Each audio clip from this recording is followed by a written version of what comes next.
ICU beds for COVID-19 patients reduce, and hydrogen to play a pivotal role in the new energy sector, and US President Joe Biden wants of sanctions on Putin. Those are the headlines for tonight. Hello there, you're with me, Douglas Elliott, and this is TVS Nightline.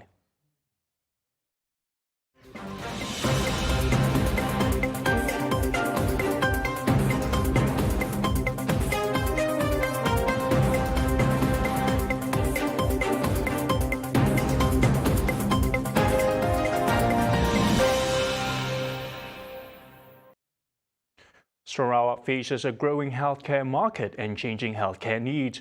Therefore, the redevelopment of Sarawak General Hospital will provide enhanced patient care and modern facilities to meet the current and future demands.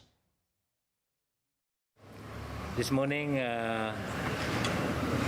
I'm with Dato Sri Dr. Sim visiting Sarawak General Hospital. The purpose of the visit is to review the facilities, COVID facilities, especially the ICU. The state government has donated some fund, about 1.3 million, for the installation of the what do you call it? That one? Medical gas ventilation point. Ventilation point, 36 ventilation point. Now is being used. All of us are working there just now, but these patients were not COVID patients. Otherwise, you are not allowed to walk there. So it's not being used for normal one. But I'm happy it is already completed. So that means that if there is a need later on, it's already there. We are really short of this point last time, ventilation point at one point. That's why this is state government assists the hospital to build. Now today we are standing in this parking area. This will be another ICU hybrid to be done. I was told just now the work will begin in February. This one is to have so that this hospital also will have another 10 additional ICU bed. That means our bed number has increased in case there is a need for any COVID patient later on. Douglas Uga added that he is satisfied with the conditions and facilities provided by the hospital. He is thankful that the operation is back to normal with the drop in COVID-19 cases in the state, but reminded the public to stay vigilant and to continue abide with the standard operating procedures during the festivities. First, I'd like to wish all the Chinese community a happy Chinese New Year, wishing them prosperity, health, and happiness. But while they are celebrating, please take note that COVID, we have not won the war yet. There are still cases around here and there, so I appeal for caution. Let us continue. See, we are where we are today because the Sarawak people are disciplined. They follow the SOP. Meanwhile, Dato Sri Dr. Sim Kui Hian, on the other hand, expressed his relief that the hospital can now operate as per usual, as there are no delay in the schedule of operations or surgery. On the other hand, Deputy Chief Minister Dato Sri Dr. Sim Kui Hian revealed that the hospital schedule operation is now back to normal, with an increase in bed capacity for other ward use following the decline of bed in the intensive care unit or ICU. I think the hospital director just tell us that the hospital is almost back to normal. Back to normal meaning that during COVID time, a lot of hospital beds are used for COVID, but then the other operation for the other usual operation all they postponed. But now back to normal means that the other operations are back to normal, and that's why the COVID, because the COVID is less than a handful. That's why the number of beds that used for COVID also reduced. And because the number of beds that used for COVID is reduced, sometimes people look at it and say that why the bed occupancy is so high is because the number of beds used for COVID is reduced. During the COVID time, at the height of COVID, there are more than 70 ICU beds. yeah, more than 70 ICU beds. But at the moment, it's less than a handful, so there's no point to keep the other ICU beds and then depriving all the other surgery and all the others from using it. Yeah. So even though people may sometimes some people don't quite understand and make the interpretation, they say the number is low, why your bed occupancy rate is so high? It's because we reduce the number of ICU beds. And if you remain the ICU bed remains 70, and then they're less than 5, our occupancy rate will be very, very low. But then all the other surgery, we will not, they won't have a chance to use it.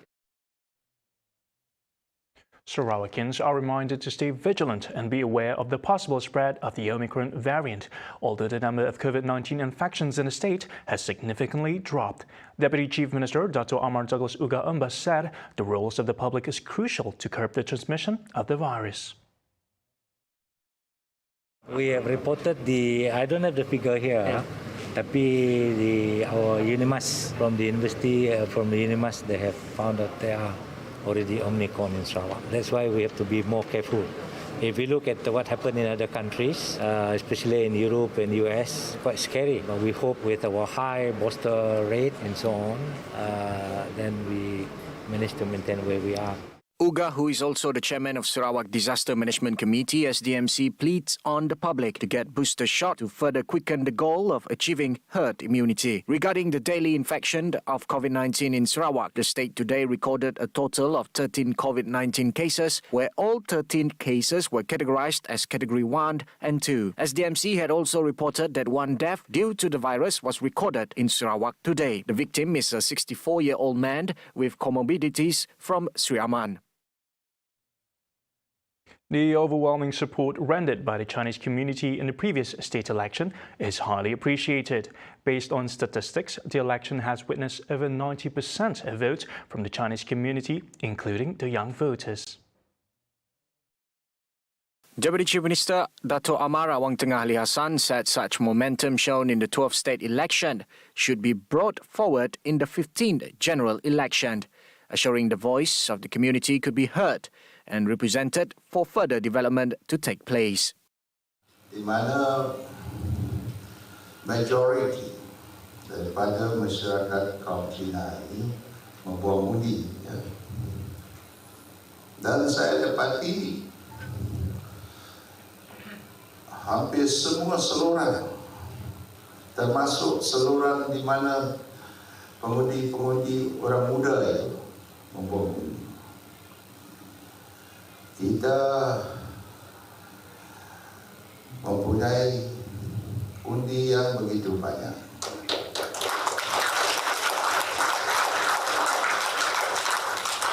Lebih daripada 90% undi yang dibuat adalah menyokong GPS.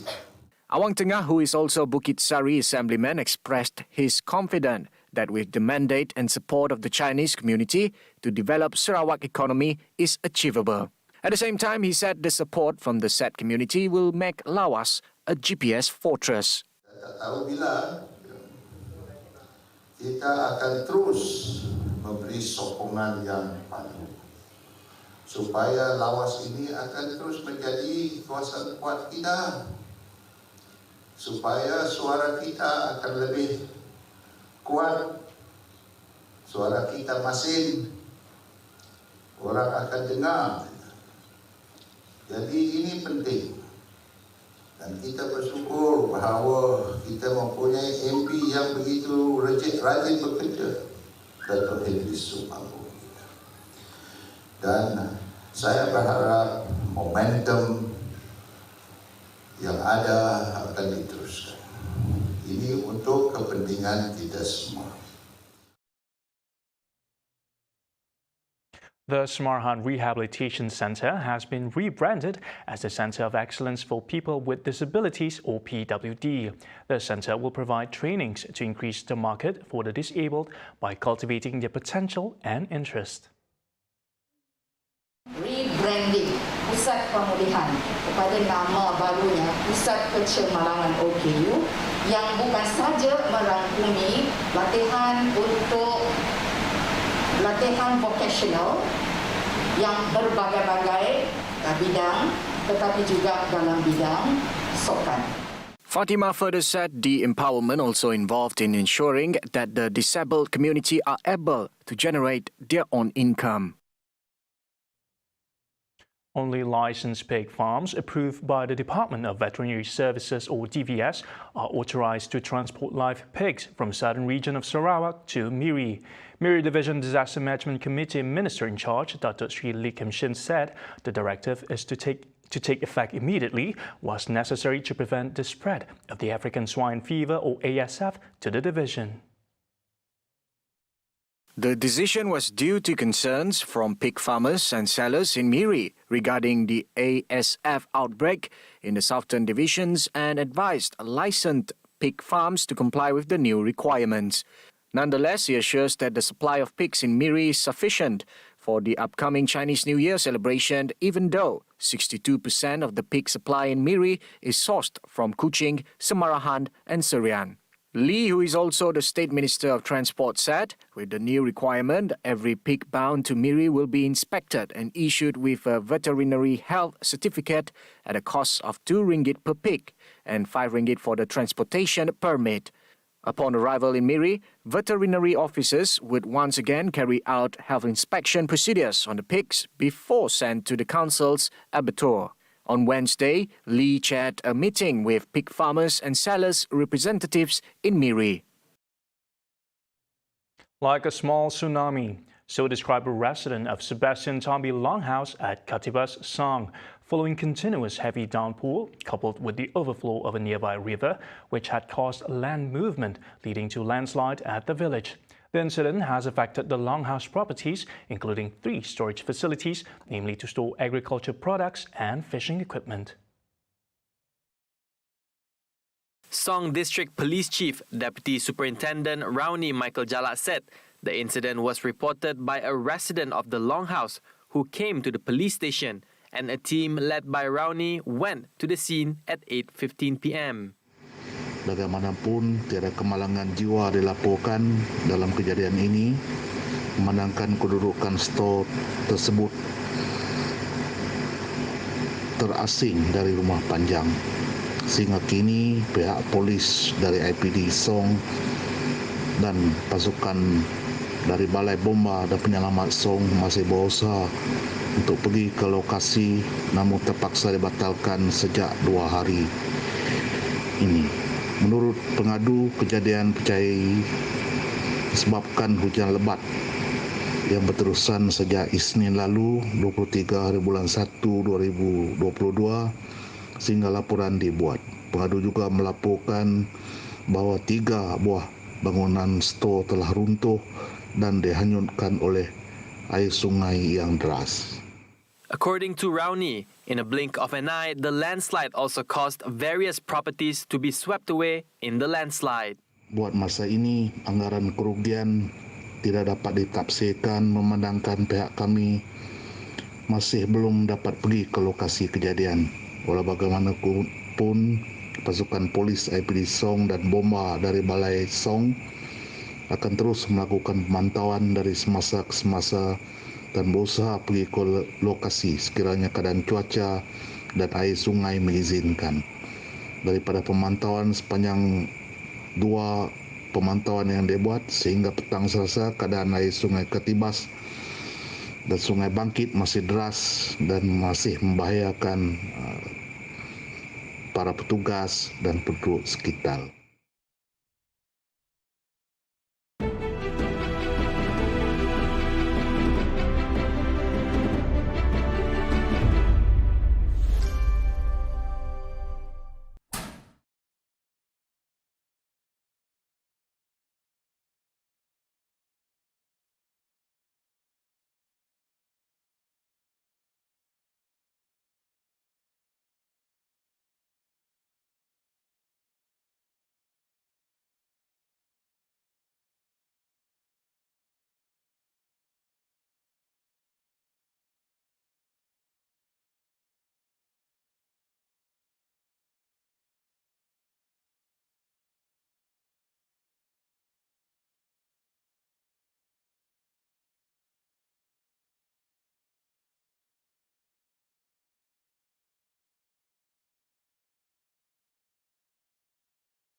Welcome back. One of the world's leading companies, Samsung Engineering, has inked a memorandum of understanding to develop a green hydrogen and ammonia project in Sarawak.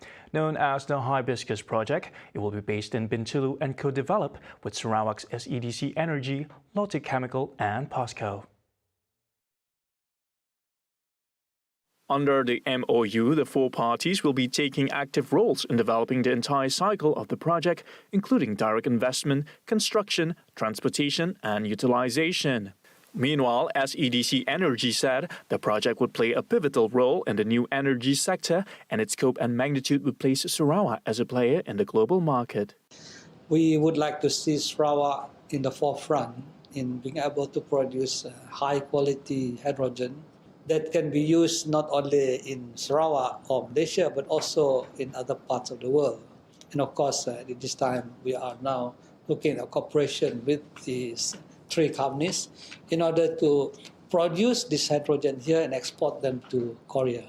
And we know that now, because of this initiative about having more environmental friendly fuel or energy, everybody in the world is actually looking at hydrogen and wanting to have a part in this new game of having hydrogen, using hydrogen as the fuel, as their fuel. And so we can safely say now that definitely hydrogen will be the fuel of the future.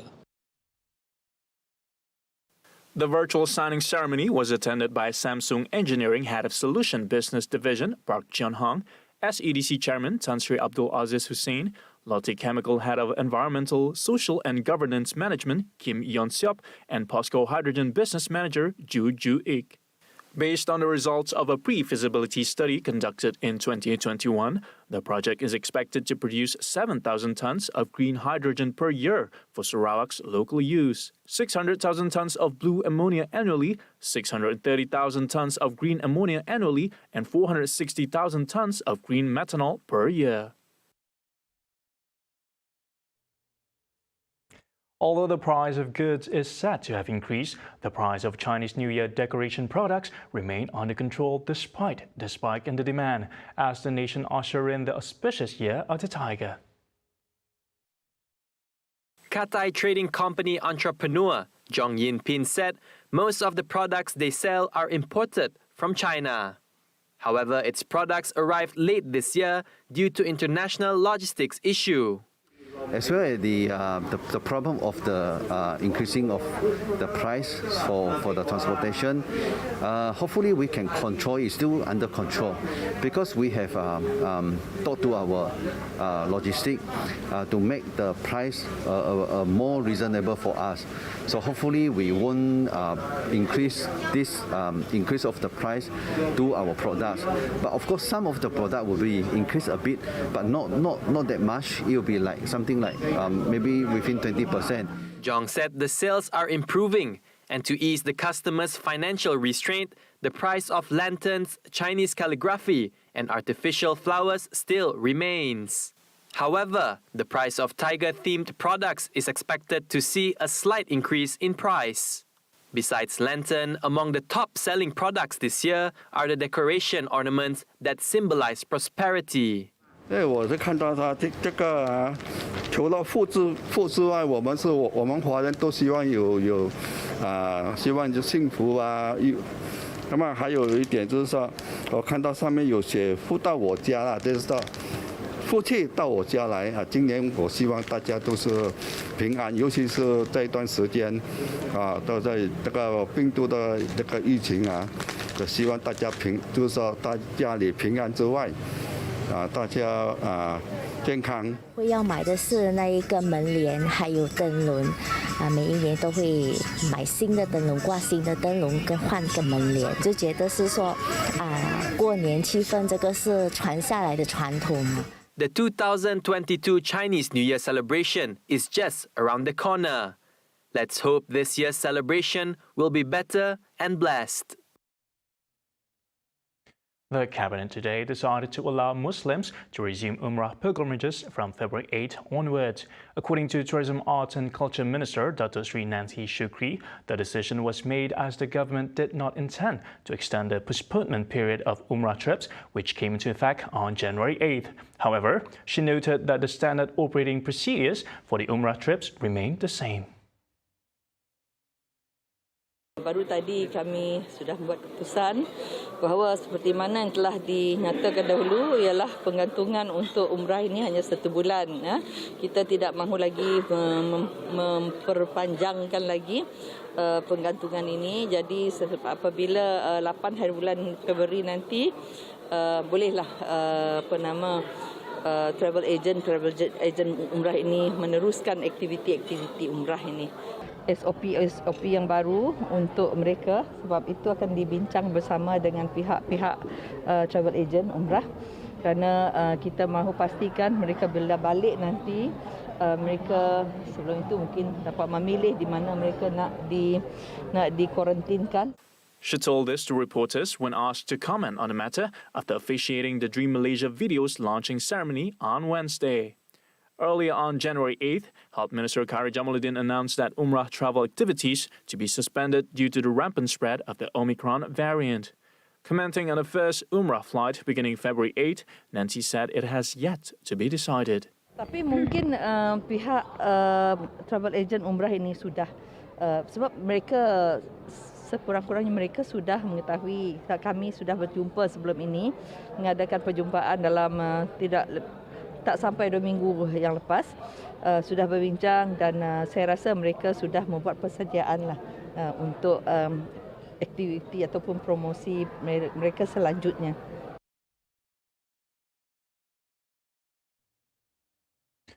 In sports development, former world junior champion Goh Jin-wei has followed in the footsteps of nation's top shuttler Lee Zijia by filing an appeal to the Badminton Association of Malaysia against her 2-year ban. BAM Secretary General Dr. Kenny Goh confirmed receiving the appeal letter from the former national #1 women's singles shuttler via email on Tuesday.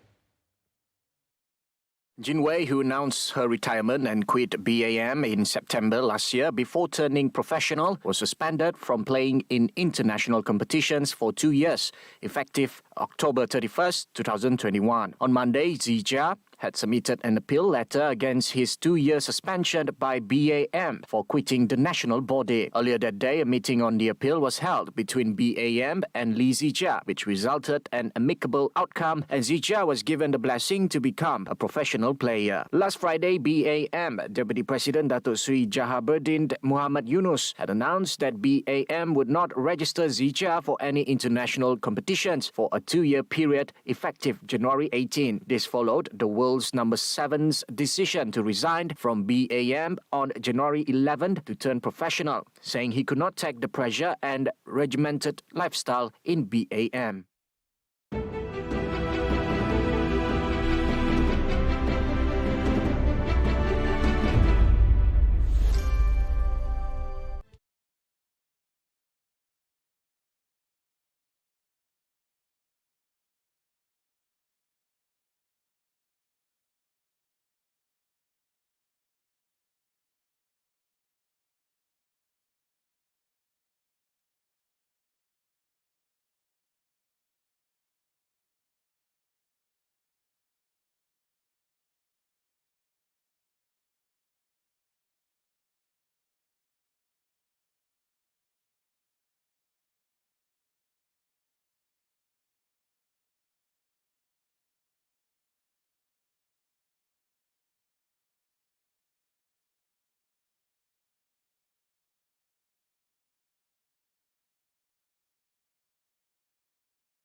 Thank you for staying with us. Now on global news, U.S. President Joe Biden said he would consider personal sanctions on Vladimir Putin if Russia invades Ukraine. Biden said there would be enormous consequences for the world if Russia made a move on the nation, which sits on its southwestern border. His comments came as other Western leaders repeated warnings that Russia would pay a hefty price for invasion. Any questions? I know you never have questions. I know. Do you mind, this morning it seems like you spent a lot of time with your national security team at the White House. Are there any updates on Ukraine, Mr. President? No updates, except that there's been no change in the posture of the Russian forces. And now they're, as you know, they're along the entire Belarus border. And I made it clear to early on to President Putin that if he were to move into Ukraine, that there'd be severe consequences, including significant economic sanctions, as well as I'd feel obliged to beef up our presence, NATO's presence on the Eastern Front, Poland, Romania, etc. And but I see, I was watching one of you on television pointing out the fact that, and I think you got it right, whoever it was, I'm embarrassed, I don't remember who, saying that this is all Putin. I don't think even his people know for certain what he's going to do. Would you ever see yourself personally sanctioning him if he did invade Ukraine? Yes. You would? I would see that. And wrapping up Nightline tonight, as U.S. Coast Guard officials are searching for 39 people who are feared missing after the ship capsized on Saturday night off the Florida coast. Officials were alerted on Tuesday morning after fishermen spotted a man clinging to the hull of a boat 72 kilometers from the city of Fort Pierce. The survivors said the group had embarked from Bimini, Bahamas on Saturday night and hit foul weather. U.S. officials say the boat may have been part of a human smuggling venture. According to the survivor, who has not been identified, none of the passengers was wearing a life vest. So far, no further survivors had been found. The island of Bimini is the westernmost district of the Bahamas and is only 80 miles from Miami. Officials are now searching from Bimini to Fort Pierce, an area roughly 135 miles wide. Incidents with vessels crowded with people are not uncommon in the waters of Florida. Many of the cases involve migrants from Cuba and Haiti trying to reach the United States. And that's all the time we have for TVS Nightline. For the latest development, head to our website TVSTVMY or follow us on our social media. Once again, I'm Douglas Elliott. Thank you and good night.